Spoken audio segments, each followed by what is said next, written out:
ಹತ್ತಿಸಿ ಅದರ ಬೆಳಕಲ್ಲಿ ಕೆಲಸ ಮಾಡ್ತಿದ್ರು ಅಂತ ಇದೆ. ಎರಡು ತಲೆ ಪಕ್ಷಿ ಇದು ಮೈಸೂರು ಮಹಾರಾಜರ ಹಾಯ್ ಹಲೋ ನಮಸ್ಕಾರ ಕರ್ನಾಟಕ, ಹೇಗಿದ್ದೀರಾ?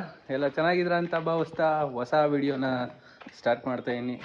ಹೊಸದಾಗಿ ಚಾನಲ್ನ ನೋಡೋರು ಲೈಕು, ಶೇರು, ಕಮೆಂಟು, ಸಬ್ಸ್ಕ್ರೈಬ್ ಮಾಡ್ಕೊಳ್ಳಿ ಅಂತ ಹೇಳ್ತಾ ವಿಡಿಯೋ ಸ್ಟಾರ್ಟ್ ಮಾಡೋಣ. ನಾನು ಬಂದಿದ್ದೀನಿ ರತ್ನಪುರಿಯಿಂದ ಧರ್ಮಪುರಿ ಅಂತ ಬರುತ್ತೆ. ಅಲ್ಲಿ ಒಂದು ಹೊಯ್ಸಳರ ಕಾಲದ ದೇವಸ್ಥಾನ ಇದೆ.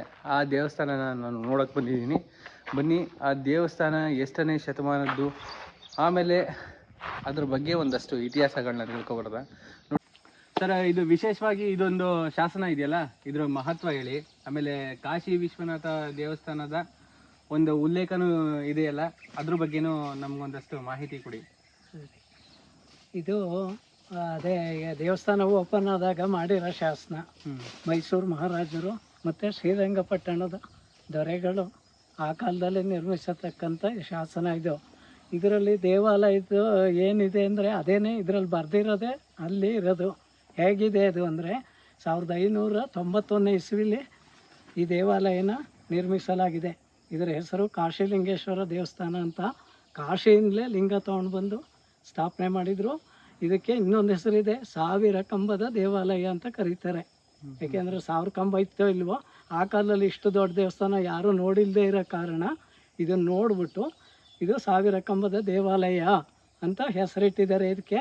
ಮತ್ತು ಇದು ಹೇಗಿದೆ ಅಂದರೆ ಕಾವೇರಿ ಮತ್ತು ಕಪಿಲಾ ನದಿ ಮಧ್ಯವರ್ತಿಯಾದ ಹೋಸಣ ನಾಡಿನ ಕೊತ್ತೆಗಾಲ ಅಂತ ಒಂದು ಊರಿದೆ ಇಲ್ಲಿ. ಅದಕ್ಕೆ ಸಲ್ಲತಕ್ಕ ತರೀಕಲ್ಲು ಗ್ರಾಮ ಅಂತ ಈ ಊರ ಹೆಸರಿರೋದು. ಹಿಂದ್ಲಿಂದಲೂ ಅದು ಅದೇ ಹೆಸರಲ್ಲಿರೋದು.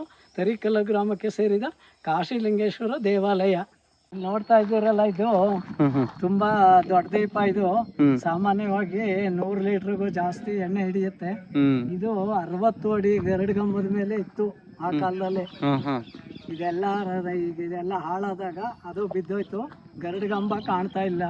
ಅರ್ಧ ಭಾಗ ಕೆಳಭಾಗದ್ದು, ಮೇಲ್ಭಾಗದ್ದು ಮತ್ತೆ ಇದು ಹುಣಸೂರ ಈಶ್ವರನ ದೇವಾಲಯ ಇದೆ. ಲಕ್ಷ್ಮಣ ತೀರ್ಥ ನದಿ ತಾವು ಅಂತ ತಗೊಂಡೋಗಿ ಇಟ್ಕೊಂಡಿದ್ದಾರೆ. ಅರ್ಧ ಕಾಣ್ತಾ ಇಲ್ಲ, ಮೇಲ್ಭಾಗ ಇದೆ. ಇದ್ರ ಮೇಲೆ ದೀಪ ಇಟ್ಬಿಟ್ಟು ಹತ್ತಿಸಿ ಅದರ ಬೆಳಕಲ್ಲಿ ಕೆಲಸ ಮಾಡ್ತಿದ್ರು ಅಂತ ಇದೆ. ಇದು ಐತೆ ಹೇಳ್ತಿದ್ರು, ಹಿರಿಕರು ಹೇಳ್ತಿದ್ದು. ದಪ್ಪದು ಇದಾಕಿ ಇದು ಸಾಮಾನ್ಯವಾಗಿ ಒಂದ್ಸರಿ ಎಣ್ಣೆ ಹಾಕಿದ್ರೆ ವಾರಾನ್ಗಟ್ಲೆ. ಎಷ್ಟು ವರ್ಷ ಉರಿತಿತ್ತು ಸರ್? ಹಂಗಾರೆ ಜಾಸ್ತಿ ತಿಂಗಳಾನ್ಗಟ್ಲೆ ಉರಿತಿತ್ತು. ಈ ತರದ್ದು ಇಷ್ಟರ ಕಲ್ಲಿನ ದೀಪ ಸಾಮಾನ್ಯವಾಗಿ ಇರ್ಬೋದೇನೋ, ನಾವು ನೋಡೋದ್ ಮಟ್ಟಿಗೆ ಎಲ್ಲೂ ಇಲ್ಲ. ನಾನು ನೋಡ್ದಂಗೂ ಎಲ್ಲೂ ನೋಡಿಲ್ಲ. ಇದನ್ನ ದೊಡ್ಡ ಕಲ್ಲಿನ ದೀಪ ಇರೋದು ಇಲ್ಲೇನೆ ಅಂತ ನಾವು ಭಾವಿಸ್ತಾ ಇದ್ದೀವಿ. ಇನ್ನ 1000 ಕಲ್ಲು ಅಂತ ಹೇಳ್ತಿದ್ರಲ್ಲ, 1000 ಕಂಬದ ದೇವಸ್ಥಾನ ಅಂತ ಅಂದ್ಬಿಟ್ಟು, ಇದು ಕಂಬ ಯಾವ ತರ? ಈ ಕಂಬಗಳು ಇವರು ಪಲ್ಲವರು ಕೆತ್ತಿರೋದು. ಪಲ್ಲವರ ಕೆತ್ತನೆ ಇದು. ಹಾಗಾಗಿ ಇದು ಅದೇ ಈ ಕಂಬಗಳನ್ನ ಕಲ್ಲುಗಳನ್ನ ತಂದಿರೋದು ಬಿಳಿಕೆರೆ ತಾವು ಗೋಮಟಗಿರಿ ಅಂತ ಇದೆ ಬೆಟ್ಟ. ಗೋಮಟಗಿರಿ ಬೆಟ್ಟದಿಂದ ಕಲ್ಲು ತಗೊಂಡ್ ಬಂದು ಕೆತ್ತಿ ಹಾಕಿರೋದು. ಇದು ಕಲ್ಲುಗಳೆಲ್ಲ ಇದು 16 ಅಡಿ ಇದೆ, ಅದು 8 ಅಡಿ ಇದೆ. 8 ಅಡಿ ಕಲ್ಲು, 16 ಅಡಿ ಕಲ್ಲು. ಇಲ್ಲಿ ಈ ಹಳೆ ಕಾಲದಲ್ಲಿ ನಾವು ಸುಮ್ಮನೆ ಅವ್ರಿಗೆ ಬುದ್ಧಿವಂತರಲ್ಲ ಅಂತಿದ್ವಿ. ಅವರು ಒಂದು ಬುದ್ಧಿವಂತಿಕೆ ಮಾಡಿದ್ದಾರೆ. ಇಲ್ಲಿ 3 ಮೀನಿನ ಚಿತ್ರ ಬರ್ದಿದ್ದಾರೆ ನೋಡಿ. ಇಲ್ಲಿ ಇದು ನೀರನ್ನ ಸೂಚನೆ ಮಾಡ್ತದೆ. ಹೀಗೆ ಕಾವೇರಿ ನದಿ, ಇದು ಕಪಿಲಾ ನದಿ, ಲಕ್ಷ್ಮಣ ತೀರ್ಥ, ಇದು ನೀರನ್ನ ಸೂಚನೆ ಮಾಡ್ತದೆ ಅಂತ ಹೇಳಿ 3 ಇದೆ ನೋಡಿ. ಟ್ರ್ಯಾಕ್ ಈ ಕಡೆಗಿಲ್ಲ, ಈ ಕಡೆಗೆ ಯಾವ್ದೋ ನದಿ ಆಗ್ಲಿ ಕೆರೆ ಆಗ್ಲಿ ಇಲ್ಲ. ನೀವು ನೋಡಿ ಮಟ್ಟಿಗೆ ಇಲ್ಲ, ಅದನ್ನ ಬಿಟ್ಟಿದ್ದಾನೆ. ಅವು ನೀರನ್ನ ಸೂಚನೆ ಮಾಡ್ತವೆ ಅಂತ ಹೇಳಿ ಹಿರಿಕರು ಇರ್ತಿದ್ರು. ಇದು ಪ್ರತಿಯೊಂದು ಹಾವನ್ ಹೆಡೆ ತರ ಇಟ್ಟಿದ್ದಾರೆ. ಆಮೇಲೆ ಈ ಜಾಗದಲ್ಲಿ ನೋಡಿ, ಅದೇ ಇದು ನೀವು ಗೊತ್ತಲ್ಲ, ಪಾದ ಇಡ್ತಿದ್ರಲ್ಲ, ಹಿತ್ತಾಳೆ. ಇದು ಹಿತ್ತಾಳೆ ಪಾದ ಇಡ್ತಿದ್ರು. ಅದು ಇಲ್ಲದೆ ಇರೋದ್ರಿಂದ ತಗೊಂಡ್ಬಂದು ಅದು ಸಿಕ್ಕಲಿಲ್ಲ. ಅದು ಅಲ್ಲಲ್ಲಿ ಎಲ್ಲಿ ಆಯ್ತೋ ಗೊತ್ತಿಲ್ಲ, ಸಿಕ್ಕಿದಾಯ್ತೋ ಬೇರೆಯವ್ರು ತಗೊಂಡೋದ್ರೆ ಗೊತ್ತಿಲ್ಲ. ಅಲ್ಲಿ ಪಾದ ಇಟ್ಬಿಟ್ಟು ಅದಕ್ಕೆ ನಮಸ್ಕಾರ ಮಾಡ್ಕೊಂಡು ಮುಂದಕ್ಕೆ ಹೋಗ್ತಾ ಇದ್ರು. ಇಲ್ಲಿ ಮುಂದೆ 77 ಅಡಿ ಗೋಪುರ ಇತ್ತು. ಇದ್ರಲ್ಲಿ 77 ಅಡಿ ಹೈಟ್ ಒಂದು ಗೋಪುರ ಇತ್ತು ಅಂತ ಇತ್ತು. ಅದೆಲ್ಲ ಶಿಥಿಲ ಆಗಿದೆ. ಈಗೇನಾರ ದೇವಾಲಯ ಆದ್ರೆ ಸಪ್ರೇಟ್ ಇದಂತೆ ಮಾಡಿಸ್ಕೊಡ್ತೀವಿ ಅಂತ ಸರ್ಕಾರದವ್ರು ಹೇಳಿದ್ದಾರೆ. ಆಮೇಲೆ ಇಲ್ಲಿ ಸ್ವಲ್ಪ ಲಿಂಗಗಳು ಜಾಸ್ತಿ ನೋಡಿ. ಇಲ್ಲಿ ಪ್ರತಿಯೊಂದು ಕಂಬದಲ್ಲೂ ಲಿಂಗ ಇದೆ. ಅದೇ ಯಾವ್ಯಾವ ದೇವರು ಇದೆ. ಆಮೇಲೆ ಇಲ್ಲಿ ಒಂದು ಗಂಡು ಬೇರುಂಡ ಇದೆ ಬನ್ನಿ, ಮೈಸೂರು ಮಹಾರಾಜರ ಸಂಕೇತ ಅದು. ಮೈಸೂರು ಮಹಾರಾಜರ ಸಂಕೇತ ಇದೆಲ್ಲ ಮೈಸೂರು ಮಹಾರಾಜರು ಮಾಡಿರೋದು. ಗಡ್ಡ ಬೇರುಂಡ ಇಲ್ಲಿ ಗಂಡು ಬೇರುಂಡ ಇಲ್ಲಿ ಈ ಪಕ್ಷಿಗಳು 2 ತಲೆ ಪಕ್ಷಿ ಇದು ಮೈಸೂರು ಮಹಾರಾಜರ ಸಂಕೇತ. ಆಮೇಲೆ ನಮ್ಮ KSRTC ಇದು 2 ಆಂಜನೇಯ ಸಾಮಾನ್ಯವಾಗಿ ಇದು ಆಂಜನೇಯ ದೇವಸ್ಥಾನ ಅಂತ ಕಾಣುತ್ತೆ. 3 ದೇವರಿತ್ತು ಇಲ್ಲಿ. ಅದು ಈಶ್ವರನ ಆದ್ರಿಂದ ಇಲ್ಲಿ ಪಾರ್ವತಿ, ಗಣಪತಿ, ಸುಬ್ರಹ್ಮಣ್ಯನ, ಆಂಜನೇಯ. ಯಾಕೆಂದ್ರೆ ಆಂಜನೇಯನ ಕೆತ್ತಿರೋದ್ರಿಂದ ಐತೆ ಆಂಜನೇಯ ಅಲ್ಲಿ. ಇಲ್ಲಿ ಗಣಪತಿ, ಆಂಜನೇಯ ಎಲ್ಲ ಐತೆ. ಸುಬ್ರಹ್ಮಣ್ಯ ಸಾಮಾನ್ಯವಾಗಿ ಇದು ಗಣಪತಿ ಸುಬ್ರಹ್ಮಣ್ಯ ದೇವಾಲಯ ಇಲ್ಲಿ. ಇದೆಲ್ಲ ಅಷ್ಟು ವರ್ಷದ ಹಳೆ ಕಲ್ಲುಗಳೇ. ಹಳೇದೇ. ಆ ಕಾಲನೆಲ್ಲ ಅಲ್ಲಿಂದ ತಗೊಂಡು ಬಂದು ಒಬ್ಬರು ಇಲ್ಲಿವರೆಗೆ ನಿರ್ಮಿಸಿದ್ರು. ಇದು ಡಬ್ಬಲ್ ಇದೈತೆ. ಇದಕ್ಕೆ ಡಬ್ಬಲ್ಲು ಗರ್ಭಗುಡಿ ಇರೋದು.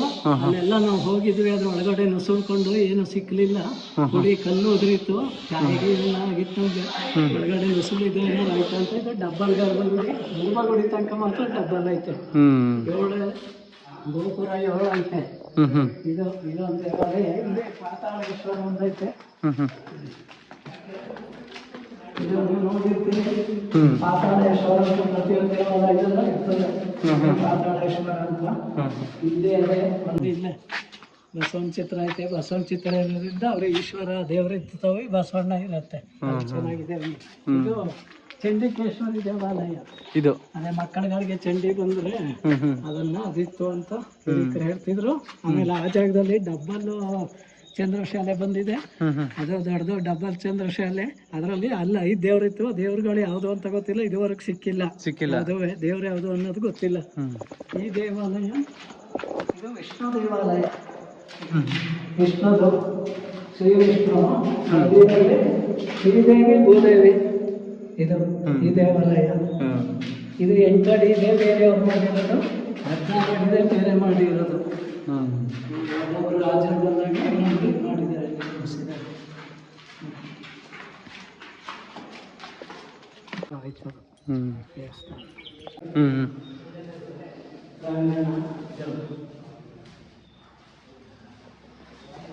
ಇದು ಶಿವ ನೀವು ಪ್ರತಿಷ್ಠಾಪನೆ ಮಾಡಿದ? ಪ್ರತಿಷ್ಠಾಪನೆ ಆಗಿಲ್ಲ. ಇಲ್ಲಿಗೆ ಗರ್ಭಗುಡಿ ಅಲ್ಲಿಗೆ ಇರಬೇಕು. ಇದು ಶಂಕರ್ ಅಂತ ಇಲ್ಲಿ ಕಾಂಟ್ರಾಕ್ಟ್ ಇದ್ರು. ಶಂಕರ್ ಅಂತ ಅವರು ತಿರುವನಂತಪುರದಿಂದ ಕೆತ್ತಿಸ್ಕೊಂಡ್ಬಂದು ಸ್ಥಾಪನೆ ಮಾಡ್ಕೊಳ್ಳಿ ಅಂತ ಇಟ್ಟಿದ್ದಾರೆ. ಸ್ಥಳದಲ್ಲೆಲ್ಲ ಇಲ್ಲಿ 1000 ದೀಪ ಹಚ್ಚಿಸಿ ಫೋಟೋ ಇಟ್ಬಿಟ್ಟು ಪೂಜೆ ಮಾಡ್ತೀವಿ. ಲಿಂಗ ಪೂಜೆ ಮಾಡ್ತೀವಿ.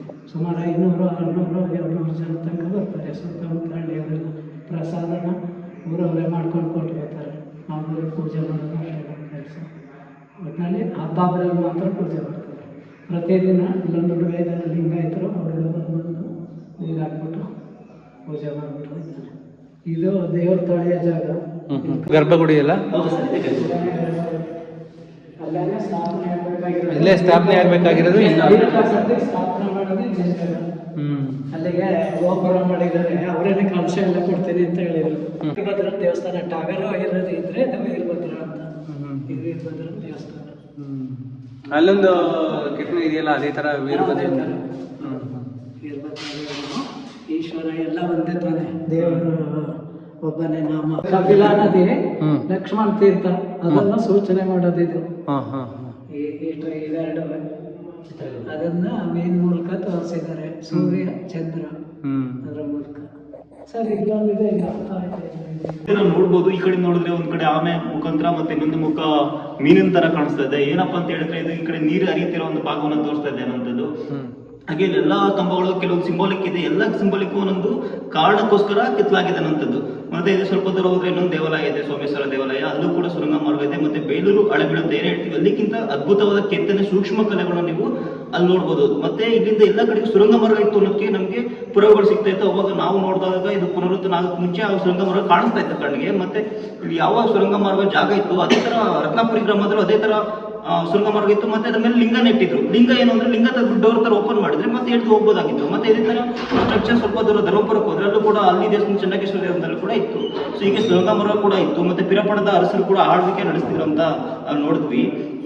ಇದು 1590ರಲ್ಲಿ ಪ್ರಾರಂಭ ಆದ್ರೂ ಕೂಡ ವಿಜಯನಗರ ಕಾಲದಲ್ಲಿ ಇದು ಒಂದು ಜೀರ್ಣೋದ್ಧಾರ ಆಯಿತು ಅಂತ ನೋಡ್ತೀವಿ. ಮತ್ತೆ ವಿಷ್ಣು ಮತ್ತೆ ಶೈವ ಎರಡೂ ರೀತಿಯಾದಂಥ ಒಂದು ಕಲೆಯನ್ನ, ಕುಶರಿ ಕಲೆಯನ್ನು ನಾವು ಇಲ್ಲಿ ನೋಡ್ಬೋದು ಅನ್ನೋದು. ಮೊದಲು ಪ್ರಸ್ತುತ 41 ಕಂಬ ಐತೆ, ಈಗ 40 ಅಡಿಗಿಂತ ಉದ್ದದ 21 ಕಂಬ ಮಾತ್ರ ಉಳಿದಿದೆ. ಮೊದಲು 1001 ಕಂಬದಷ್ಟು ಇತ್ತು. ಮತ್ತೆ ಎಲ್ಲ ಕಡೆ ಬ್ರಿಡ್ಜ್ಗಳು ಅಲ್ಲಿ ಇಲ್ಲಿಗೆ ಮತ್ತೆ ಬಳಸ್ಕೊಂಡು ಹೋಗ್ಬಿಟ್ಟಿದ್ದಾರೆ. ಮತ್ತೆ ಹಲವಾರು ರಂಜನ್ಗಳು ಕೂಡ ನಮ್ಮೊಂದು ಲಿಂಗ ಪೂಜಿಸಲ್ಪಡ್ತಿದೆ ಅಲ್ಲಿ. ಮತ್ತೆ ಹಲವಾರು ರೀತಿಯ ಗರ್ಭಗುಡಿಗಳು ನೋಡ್ತೀವಿ. ಅದನ್ನೆಲ್ಲ ತಂದು ಮತ್ತೆ ಪುನಃಸ್ಥಾಪನೆ ಮಾಡಬೇಕು. ಮತ್ತೆ ಇದ್ರ ಗತವೈಭವ ಏನಿತ್ತು ಅದನ್ನ ಮರು ಸೃಷ್ಟಿ ಮಾಡಬೇಕು ಅನ್ನೋ ನಮ್ಮ ಆಸೆ. ರಾಜರ ಒಂದು ರಸಿಕತೆ ಬಗ್ಗೆ ತೋರಿಸುವಂತದ್ದು. ಯಾವ್ದು ಕೆಟ್ಟದ್ದು ತಪ್ಪು ಅಂತ ಇರ್ಲಿಲ್ಲ. ಜೀವ ಉಳಿಸೋ ಡಾಕ್ಟರ್ಗೆ ನಾವು ದೇವ್ರ ಬೇಕಾದ್ರೆ ಜೀವ ಸೃಷ್ಟಿಯಾಗೋದು ಅದರಿಂದಾನೇ ಅಲ್ವಾ? ಅದನ್ನ ದೇವ್ರ ತರ ಪೂಜೆ ಮಾಡ್ತಿದ್ರೇನು? ರತ್ನಪುರಿ ಕೊಟ್ಟದ್ದು ಇತ್ತು, ನೆಲಮಳಗೆ ಇತ್ತು. ನೀವು ಇದೇ ತರ ಸ್ಟ್ರಕ್ಚರ್ ಎಲ್ಲಿ ನೋಡ್ತೀರಾ? ಆಂಜನೇಯ ದೇವಸ್ಥಾನ ಮುಂದ್ಗಡೆ ನೋಡ್ತೀರಾ ಅಲ್ಲಿ ಆಂಜನೇಯ ಟೆಂಪಲ್ ಅಲ್ಲಿ ನೋಡ್ತೀವಿ. ಇಲ್ಲಿ ಅದೇ ತರನೇ ಇದ್ದಿದ್ದು. ಗೋಪುರ ನೆಲಮಳಗೆ ಇಲ್ಲಿಂದ ರತ್ನಪುರಿ 5 ಕಿಲೋಮೀಟರ್ ದೂರ ಐತೆ. ಮತ್ತೆ ಅಲ್ಲಿ ಏನ್ ಲಿಂಗ ಇತ್ತು ಸೇಮ್ ನೆಲಮಳಗೆ ಉಂಟು. ಸಾಮಾನ್ಯ ನಾವು ಚಿಕ್ಕವರಾಗಿ ನೋಡಿದಾಗ ಎಲ್ಲ ಕಲ್ಲುಗಳು ಮುಚ್ಚೋಗಿದ್ದು. ಇವತ್ತಿನ ದಿನಗಳೆಲ್ಲ ಫುಲ್ ಸ್ಲಾಬ್ ಮಾಡಿ ಇದೆಲ್ಲ ಹಾಕಿ ಮುಚ್ಚಿಬಿಟ್ಟಿದೆ. ಯಾರು ಹೋಗ್ಬಾರ್ದು ಪರ್ಮಿಟ್ ಆಗಿ ಅಂತೇಳಿ. ಸಾಮಾನ್ಯವಾಗಿ ಒಂದು ಜನರ ನಂಬಿಕೆ ಪ್ರಕಾರ ಇದು ಕೆಳಗಡೆ ಏನೋ ಚಿನ್ನಗಳು ಸಿಗ್ತವೆ, ಅವ್ರ ಒಂದು ಜನರ ನಂಬಿಕೆ ಇವತ್ತು ಕೂಡ ಉಂಟು. ಚಿನ್ನಗಳು ಆಭರಣಗಳು ಇದೆಯಾ ಅಂತ ಜನರ ಒಂದು ನಂಬಿಕೆ.